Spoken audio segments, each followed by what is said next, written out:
నమః. అమ్మ ఆరాధనకు స్వాగతం. లలితా పరమేశ్వరి అమ్మవారి ఆశీస్సులు మనందరిపైన ఉండాలని మనస్ఫూర్తిగా కోరుకుంటున్నాను. ఈరోజు మార్గశిర మాసము 4వ గురువారము లక్ష్మీవారం నాడు చేసే ఈ పూజను మార్గశిర లక్ష్మీవార వ్రతము అంటారు. అయితే సంవత్సరానికి ఒకసారి వచ్చే ఈ మార్గశిర మాసం నాడు పూజకు ఆచరించడం వలన సర్వశ్రేష్టమైనది. ఈ పూజా వ్రతము లక్ష్మీదేవికి చాలా ప్రీతికరమైనది అని పరాశర మహర్షి నారదుడికి తెలిపారు. కనుక ఈ మార్గశిర మాసంలోనే లక్ష్మీ పూజను చేసుకొని ఈ వ్రతంను ఆచరించడం వల్ల మనకు గల రుణ సమస్యలు తొలగి మరియు శ్రేయస్సు, సంపద, ఆరోగ్యం కూడా కలుగుతాయని విశ్వాసము. అయితే ఈ మార్గశిర లక్ష్మీవార వ్రత పూజా విధానము దీపావళి లక్ష్మీ పూజ మరియు వరలక్ష్మీ పూజ వలె ఉన్నప్పటికీ అమ్మవారికి సమర్పించే నైవేద్యాలు వైవిధ్యంగా ఉంటాయి. కనుక ఈ మార్గశిర నెలలో వచ్చే అన్ని గురువారాల్లోనూ ఉదయమే నిద్రలేచి ఇల్లు పరిశుభ్రంగా చేసి తలస్నానాన్ని చేయవలను. మరియు ప్రత్యేకించి పూజ ముగిసే వరకు కూడా తలకు నూనె కానీ రాసుకోకూడదు. దువ్వెనతో దువ్వుకోకూడదు. చక్కగా అలంకరించబడిన లక్ష్మీ అమ్మవారి యొక్క చిత్రపటమును లేదా చిన్న విగ్రహమునైనా కూడా పూజకు సిద్ధం చేసుకొనవలెను. తర్వాత మొట్టమొదట గణపతికి ప్రథమ పూజ చేయవలెను. గణపతి పూజ అనంతరము లక్ష్మీ అమ్మవారికి అథాంగ, షోడశోపచార మరియు అష్టోత్తర పూజను చేయాలి. ఇలా నెల రోజులు కూడా ప్రతి గురువారము ప్రత్యేక నైవేద్యాన్ని సమర్పించాలి. ఈ మార్గశిరపు లక్ష్మీ పూజ కథ చదువుకొని అక్షతలను శిరస్సున ధరించాలి. లక్ష్మీ పూజ మార్గశిర నెలలో అన్ని గురువారాలు చేస్తారు. కేవలము 4 గురువారాలు మాత్రమే మార్గశిర మాసంలో ఉంటాయి. కానీ ఈ లక్ష్మీ పూజ పుష్యమాసంలో వచ్చే మొదటి గురువారం నాడు కూడా ఈ పూజను చేయాలి. ఇదే ఇక్కడి విశేషము. అయితే ఈరోజు 4వ గురువారం కాబట్టి అమ్మవారికి చిత్రాన్నము మరియు గారెలను నైవేద్యంగా సమర్పించాలి. మార్గశిర లక్ష్మీవార వ్రత కథను గురించి తెలుసుకుందాము. అయితే ముందుగా మన ఛానల్ని ఎవరైతే ఫస్ట్ టైం చూస్తుంటారో వీడియోను పూర్తిగా చూసి మీకు నచ్చినట్లయితే లైక్ చేయండి ఫ్రెండ్స్. మరియు మన ఛానల్ని ఇప్పటిదాకా సబ్స్క్రైబ్ చేసుకోకుంటే సబ్స్క్రైబ్ చేసుకొని మన ఛానల్ని సపోర్ట్ చేయండి. అంతేకాకుండా ఈ కథ మీకు నచ్చినట్లయితే మీ ఫ్రెండ్స్కు షేర్ చేయండి ఫ్రెండ్స్. మీ అమూల్యమైన అభిప్రాయాలను కమెంట్ రూపంలో నాకు తెలియజేయగలరు. పూర్వము కళింగ దేశమందు ఒక బ్రాహ్మణుడు కలడు. అతనికి సుశీల అను ఒక కూతురు ఉంటుంది. ఆమెకు చిన్నతనముననే తల్లి చనిపోయినందున సవతి తల్లి పిల్లల్ని ఎత్తుకోమని చెప్పుచు కొంచెం బెల్లం ఇచ్చేది. అంతటా ఆ సుశీల సవతి పిల్లలను ఆడించుచు ఇంటి వద్దనే సవతి తల్లి మార్గశిర లక్ష్మీవార పూజను చేయుట చూసి ఆమె కూడా మట్టితో మహాలక్ష్మిని చేసి జిల్లేడు పూలతోనూ ఆకులతోనూ పూజ చేసి ఆడుకోమని ఇచ్చిన బెల్లాన్ని నైవేద్యంగా పెట్టుచు ఆడుకునేది సుశీల. ఇలా కొన్నాళ్లకు సుశీలకు వివాహమైంది. అత్తవారింటికి పోవచ్చు తాను తయారు చేసుకున్న లక్ష్మీదేవి మట్టి బొమ్మను తీసుకుని వెళ్ళింది. అలా వెళ్ళిన వెంటనే కన్నవారు నిరుపేదలుగా అయిపోయారు. ఆమె ఇంట మహదైశ్వర్యము అనుభవిస్తూ ఉన్నారు. పుట్టింటి వారు కటిక దరిద్రులు అయిపోయిన సంగతి తెలిసిన సుశీల చాలా బాధపడుతుంది. తల్లి దరిద్రమును భరించలేక తన కొడుకును పిలిచి, నాయనా, నీ అక్క ఇంటికి వెళ్ళి ఏమైనా డబ్బులు తీసుకురమ్మని చెప్పి పంపిస్తుంది. సుశీల ఇంటికి తమ్ముడు వెళ్ళి వారి దరిద్రం గురించి చెప్తాడు. అలా వారి దరిద్రంను తెలుసుకున్న ఒక కర్రను దొలిపించి దాని నిండా వరహాలు పోసి అతనికి ఇచ్చి పంపింది సుశీల.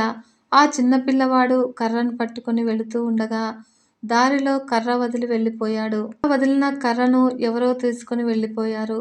ఇంటికి వెళ్ళిన కొడుకుని తల్లి ఏమి తెచ్చావు అని అడగ్గా ఏమీ తీసుకురాలేదు అని చెప్తాడు ఆ పిల్లవాడు. మొదట మన దరిద్రం ఇంతే అనుకుంటుంది ఆ తల్లి. కొంతకాలం తర్వాత సుశీల తమ్ముని పరిస్థితి అడిగి తెలుసుకుంది. మొదట ఆ పిల్లవాడు వారి దరిద్రంలో ఎటువంటి మార్పు రాలేదని తెలిసి ఒక చెప్పుల జత తెప్పించి వాటిలో వరహాలు పోసి కుట్టించి వాటికి గుడ్డ చుట్టి తమ్మునికిచ్చి అది తీసుకుని వెళ్ళి తన తండ్రికి ఇమ్మని చెప్తుంది. అంతటా ఆ పిల్లవాడు సరే అని తీసుకుని వెళ్ళి మార్గమధ్యంలో దాహం వేసి ఒక చెరువు గట్టుకు చెప్పుల మూట పెట్టి నీరు తాగి వచ్చేసరికి ఎవరో వాటిని తీసుకుపోయారు. అలా జరిగిన విషయం తల్లికి చెప్పాడు. తల్లి జరిగిన దానికి బాధపడి మన దరిద్రం ఇలాగెందుకు ప్రాప్తించిందో అని అనుకుంటుంది. ఈ విధంగా మరలా కొన్నాళ్లకు కొడుకును పంపిస్తూ ఈసారైనా జాగ్రత్తగా తీసుకురమ్మని చెప్తుంది. అక్కడకు పరిస్థితికి కూడా తన అక్కకు ఇదివరకు ఉన్నట్లే ఉందని చెప్తాడు. అంతటా సుశీల ఒక గుమ్మడి పండు తెప్పించి దాన్ని తొలిచి నిండా కూడా వరహాలు నింపి ఆ పండు తీసుకువెళ్ళి అమ్మకి ఇమ్మని చెప్తుంది. సరే అని తీసుకుని వస్తూ ఉండగా సాయం సమయంలో ఒక చెరువు వద్దకు వచ్చి దాన్ని గట్టు మీద ఉంచి సాయం సంధ్య వందనం చేస్తూ ఉన్నాడు ఆ పిల్లవాడు. అటుగా వెళ్తున్న ఒక బాటసారి పండు బాగా ఉందని పట్టుకొని వెళ్ళిపోయాడు. అంతటా ఆ కుర్రవాడు గట్టు మీదికి వచ్చి పండు వెతకగా అక్కడ పండు లేదు. ఏమీ చేసేది లేక ఇంటికి వెళ్ళిపోతాడు. తల్లి ఏమి తెచ్చావురా అని అడుగ్గా జరిగింది చెప్తాడు. అందుకు తల్లి విచారించింది. కొన్నాళ్లకు తల్లి ఇంటి దగ్గర పిల్లలను ఉంచి కూతురు దగ్గరకు వెళ్తుంది. తల్లిని చూసి సుశీల వారి దారిద్ర్యంను తెలుసుకుని బాధపడుతూ మార్గశిర లక్ష్మీవారం నోమును నోచిన ఐశ్వర్యం వచ్చునని తలచినది. వాళ్ళమ్మతో అంటుంది, అమ్మ, ఈరోజు మార్గశిర లక్ష్మీవారము. ఇంటిలో ఏమీ వేసుకోకు, మనం ఇద్దరము కలిసి లక్ష్మీవార వ్రతము చేసుకుందాము అని చెప్తుంది. అంతటా ఆమె కూడా అలాగే, నేనే ఏమైనా చిన్నదాన్న ఎందుకు తింటాను అని చెప్పి పిల్లలకు అన్నం పెట్టి నోటిలో ఒక ముద్ద వేసుకుంటుంది. తర్వాత కూతురు వచ్చి, అమ్మ, స్నానం చెయ్యి, మనము వ్రతం చేసుకుందాము అని అంటుంది.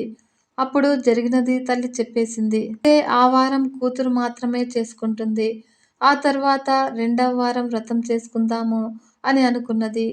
అప్పుడు పిల్లలకు తలకి నూనె రాస్తూ తాను కూడా రాసుకున్నది. అలా ఆ వారం కూడా వ్రతం చేసే వీలు లేకపోయింది. మరుసటి వారము అమ్మ ఈసారైనా జాగ్రత్తగా ఉండమని చెప్పింది. అప్పుడు పిల్లలకు తల దువ్వుతూ కూడా తల దువ్వుకొని వ్రతం చేయలేకపోయింది. అప్పుడు కూడా కూతురు మాత్రమే చేసుకున్నది. ఆ తర్వాత 4వ వారం వచ్చింది. అమ్మ ఈసారైనా కూడా చాలా జాగ్రత్త ఉండమని చెప్పి సుశీల తల్లి ఈ పని చేయకుండా ఉండటానికి ఒక గోతిలో కూర్చోబెట్టినది. తన పని అయిన తర్వాత అమ్మను తీసుకొని వచ్చి స్నానం చేయిస్తే పూజ చేసుకుందాము అని పిలవగా తల్లి పిల్లలకు అరటిపండు తినిపిస్తూ కూర్చున్న చోట అరటితోలు వేశారు. నేను తోచక అది తిన్నాను అని చెప్పింది.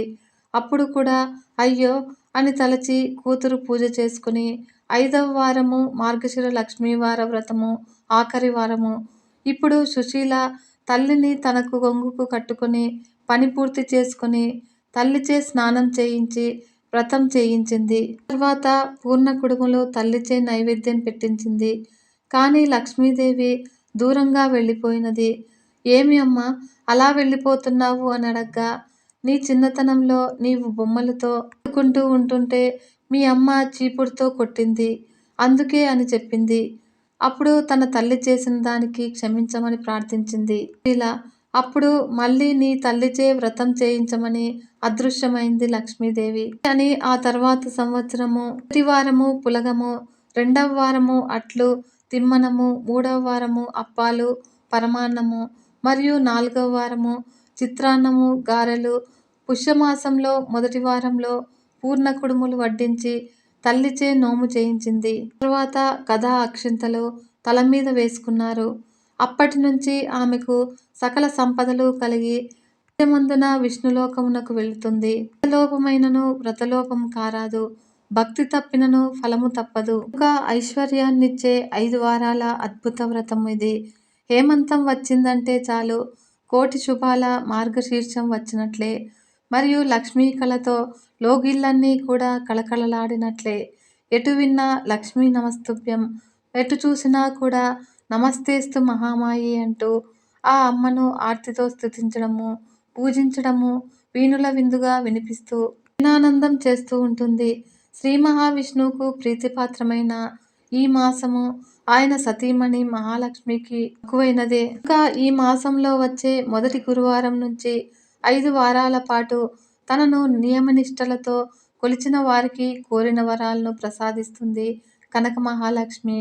మార్గశిర మాసంలో మహాలక్ష్మిని ఎవరైతే మనస్ఫూర్తిగా ధ్యానిస్తారో, పూజిస్తారో సంవత్సరంలోని మిగిలిన 11 మాసాల్లోనూ వారికి అష్టలక్ష్మి వైభవం సమకూరుతుంది. వారి మార్గం విజయపదమై విరాజిల్లుతూ ఉంది. ఇంకా లక్ష్మీదేవి కరుణా కటాక్షాలు పొందాలనుకునే వారంతా ఈ మార్గశిరంలో ప్రత్యేక పూజలు చేస్తూ అమ్మవారికి దగ్గరవుతూ ఉంటారు. కనుక ఈ మాసంలో ప్రధానంగా చెప్పుకోదగింది లక్ష్మీవార వ్రతమే. దీన్నే కొందరు గురువార లక్ష్మీ పూజ అని, లక్ష్మీదేవి నోము అని కూడా పిలుస్తూ ఉంటారు. ఈ మార్గశిర లక్ష్మీవార వ్రతము కోరిన కోరికలను తీర్చుకునేందుకు మహిళలకు లోకానికి దక్కిన మహోత్కృష్టమైన వరము. ఇంకా మార్గశిర లక్ష్మీ పూజ 5 గురువారాలు చేయవలసిన ఐశ్వర్య వ్రతము. ఈ నెలలో గనుక 4 లక్ష్మీ వారాలు వస్తే 5వ వారంగా పుష్యమాసము తొలి గురువారం నాడు కూడా నోమును నోచుకోవాలి. 5 గురువారాలు పూర్తయిన తర్వాత ఆ రోజు 5గురు ముత్తైదువులను ఆహ్వానించి వారికి స్వయంగా వండి వడ్డించాలి. అనంతరము దక్షిణ తాంబూలాదిలిచ్చి వారి ఆశీస్సులు పొందాలి. దీంతో మార్గశిర లక్ష్మీవార వ్రతం పూర్తయినట్లే. మరియు మంగళగౌరి వ్రతంలాగా పూజ పూర్తయ్యాక ఉద్యాపన చెప్పే క్రియ ఈ నోములో ఉండదు. ఎందుకు అంటే మన ఇంట్లో సౌభాగ్యలక్ష్మి నిత్యము విలసిల్లేందుకే ఈ పద్ధతిని పాటించాలనేది పండితుల ఉవాచ. ఇంకా ఈ వ్రతాన్ని ఆచరించే ముందు కొన్ని నియమనిష్టలు పాటించాలి. గురువార వ్రతము అత్యంత భక్తి శ్రద్ధలతో నియమంగా ఆచరించాల్సిన గొప్ప నోము. కాబట్టి ఈ నోము నోచే స్త్రీలు ఆయా లక్ష్మీ వారాల్లో శుచిగా ఉండాలి. మరియు తలకు నూనె రాయడము, జుట్టు దువ్వుకోవడము, చిక్కులు తీయడము నిషిద్ధము. తొలి సంధ్య, మలి సంధ్య నిద్రపోకూడదు మరియు అబద్ధాలు ఆడకూడదు. నియమనిష్టలతో భక్తి శ్రద్ధలతో ఈ వ్రతాన్ని ఆచరించిన వారింట లక్ష్మీదేవి స్థిరంగా కొలువై ఉంటుంది. ఐశ్వర్య దేవత వరాలు కురిపించి విజయాలను చేకూరుస్తుంది. ఒక్క గురువారాల్లోనే కాకుండా ఈ మాసంలోని ప్రతిరోజు లక్ష్మీదేవిని పూజిస్తే విష్ణు సతి దీవెనలతో పాటు 10 కాలాల పాటు పచ్చగా వర్ధిల్లవచ్చని మన పురాణాలు చెబుతున్నాయి. కనుక అమ్మవారికి పూలు, పండ్లు, సువాసనలిచ్చే అగరు ధూపము, పరిమళ ద్రవ్యాలు చాలా ప్రీతికరము. కనుక వీటితో ఆమె అనుగ్రహాన్ని అవలీలగా పొందవచ్చును. ఈ సువాసనలతో మన ఇంటిని లక్ష్మీ ప్రసన్నంగా మార్చుకోవచ్చును. తీసుకున్నారు కదా ఫ్రెండ్స్. ఆ శ్రీ మహాలక్ష్మీదేవి ఆశీస్సులు మనందరిపైన ఉండాలని కోరుకుంటున్నాను. నమస్తే.